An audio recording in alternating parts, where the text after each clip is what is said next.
Hey everyone! Ngayon pag-usapan natin ang dynamic na karera ni Senator Raffy Tulfo, ang kanyang mga hamon at tagumpay. Una, pag-usapan natin ang ilan sa mga hamon na kanyang hinarap. Kilala si Tulfo sa kanyang matapang na mga pahayag, ngunit nagdulot ito ng kontrobersya. Sinasabi ng mga kritiko na ang kanyang mga komento ay minsang masyadong agresibo at kulang sa lalim, lalo na sa mga sensitibong issue. Dagdag pa rito, ang paglipat mula sa media patungo sa leksyong papel ay hindi naging madali.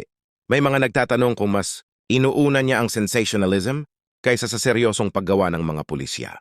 Sa limitadong karanasan sa lehislasyon kumpara sa mga batikan na politiko, may mga tanong tungkol sa kung gaano siya ka-epektibo sa paggawa ng mga komprehensibong batas. Ngayon, pag-usapan natin ang kanyang mga tagumpay. Sa kabila ng mga hamon, nakabuo si Tulfo ng matibay na suportang base.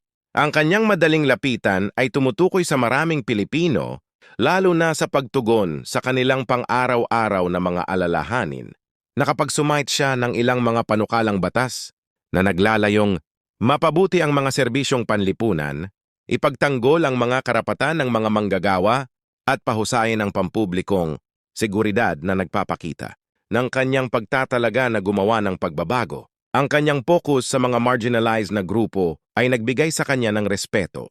Epektibo niyang ginagamit ang kanyang background sa media, nakikipag-ugnayan sa mga mamamayan at pinapalakas ang kanilang mga issue